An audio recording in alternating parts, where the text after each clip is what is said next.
And so I don't care if people say I'm obsessed with being young and the shape of my face and how I feel old. How 28 isn't old. I was saying I felt old when I was 25 though. I was saying I wish I could be younger when I was 25. At university I had a mental breakdown. I basically had a mental breakdown around the age of 23, I think. 24, 23. And I just lost it. Because I looked into the faces of those children at Weymouth Beach, walking past me, and looked at the reaction in their faces and the way they looked at me, and realised that I was no longer young. That they no longer saw a young person looking back at them. That what was in their eyes wasn't that friendliness that young people have towards each other. I mean, not that all young people get along or anything crazy like that, just that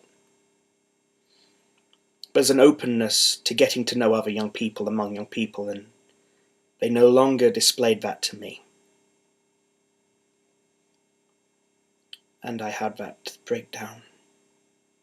Because all of the dreams and hopes that I had back then, they just splintered and shattered into 1,000 pieces. When I realised I was no longer young, and all of my young dreams for a young future, doing things that only young people can seem to get away with. Growing and exploring as only young people seem to be given space and social grace to do. All of that was evaporating in front of my eyes. And all of my bold dreams for changing the world and seeing an amazing future where massive, amazing things could happen.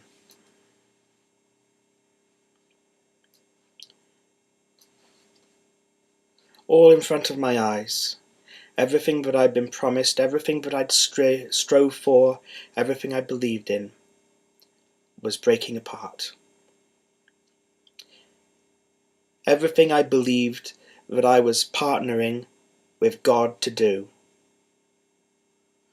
Because I was a very religious young person, and I still am in many ways.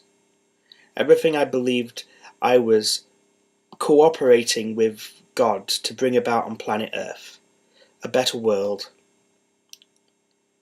that all seemed to disappear.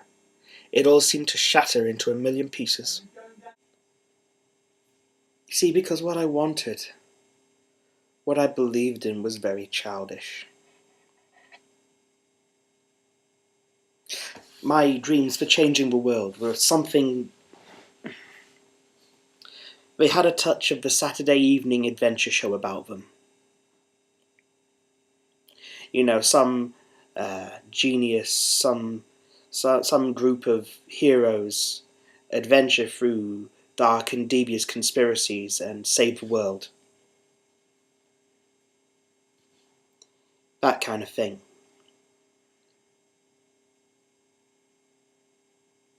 The kind of dreams only teenagers believe in. Some would say only children believe in. But I believed that childish dreams could change a world. I had to be young and to feel young to believe that. And of course I didn't believe that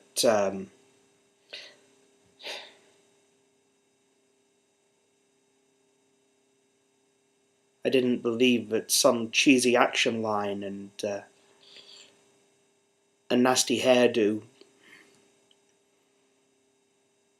and having previously appeared in an Australian soap, would guarantee success or catapult you into deeds of daring do, put you in a situation where you could actually make a difference. Because there are so few situations in the world where you can actually make a difference. We live such insular lives, locked away from situations where there is potential to effect change, and when we are exposed to them, the systems that control those situations are so overreaching as to make our influence almost completely impotent.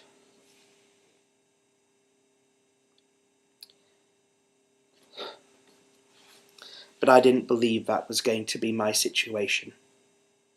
I guess I did believe in a deus ex machina, a very literal deus ex machina, a god out of a machine. I really did believe someone up there had my back and had destined me to be one who would stand out and do crazy, incredible things.